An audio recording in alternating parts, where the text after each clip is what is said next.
Selamat malam sahabat Sandar di TC20. Pertama-tama saya menjelaskan tentang Hamming Network. Jaringan Hamming digunakan untuk menentukan vektor contoh yang cocok dengan vektor masukan yang diberikan. Yang kedua, vektor contoh memberikan nilai bobot pada jaringan.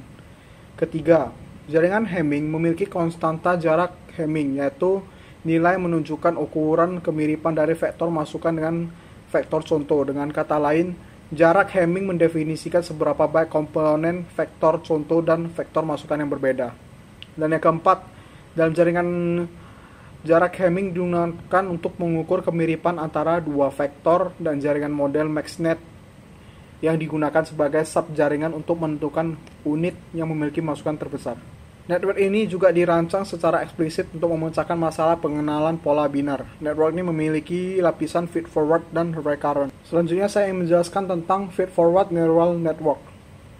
Jaringan ini adalah jenis jaringan saraf yang paling umum. Mereka terdiri dari lapisan node dan informasi mengalir dalam satu arah dari lapisan masukan ke lapisan keluaran. Setiap node dalam jaringan saraf feed-forward melakukan perhitungan sederhana dan output dari setiap node diteruskan ke node berikutnya di lapisan tersebut. Lapisan terakhir dari jaringan adalah lapisan keluaran dan keluaran dari lapisan ini adalah prediksi jaringan.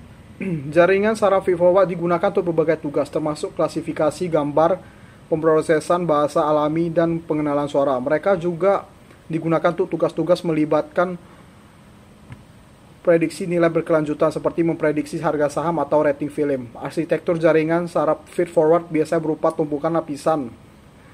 Lapisan masukan adalah lapisan pertama dan bertanggung jawab untuk menerima data masukan. Lapisan keluaran adalah lapisan terakhir dan bertanggung jawab untuk menghasilkan prediksi keluaran. Lapisan di antara disebut lapisan tersembunyi dan lapisan tersebut bertanggung jawab untuk mempelajari fitur-fitur data. Kekuatan utama jaringan saraf ini adalah sederhana dan efisien. Mereka juga relatif mudah untuk dilatih, menjadikannya pilihan yang baik untuk banyak tugas. Namun jaringan saraf ini tidak sebaik jaringan saraf berulang dalam menangani data sekuensial. Selanjutnya saya menjelaskan tentang recurrent neural network. Jaringan saraf ini memiliki putaran umpan balik, artinya informasi dapat mengalir bolak-balik antara lapisan jaringan. Hal ini memungkinkan jaringan saraf berulang untuk menangani data berurutan seperti pengenalan ucapan dan terjemahan mesin. Arsitektur jaringan saraf berulang biasa berupa tumpukan lapisan mirip dengan jaringan saraf feed-forward. Namun lapisan-lapisan dalam jaringan saraf berulang dihubungkan dalam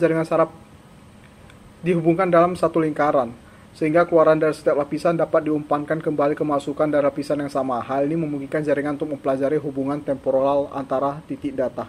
Jaringan saraf berulang digunakan untuk tugas-tugas melibatkan data berurutan seperti pengenalan suara dan terjemahan mesin.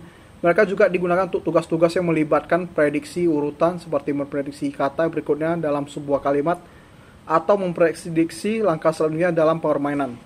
Kekuatan utama jaringan saraf ini adalah mereka dapat menangani data. Hal ini menjadikannya pilihan yang baik untuk tugas-tugas yang melibatkan pemrosesan data, bahasa alami, atau dari waktu.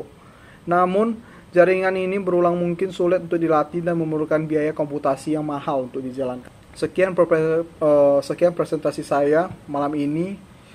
Terima kasih dan sampai jumpa.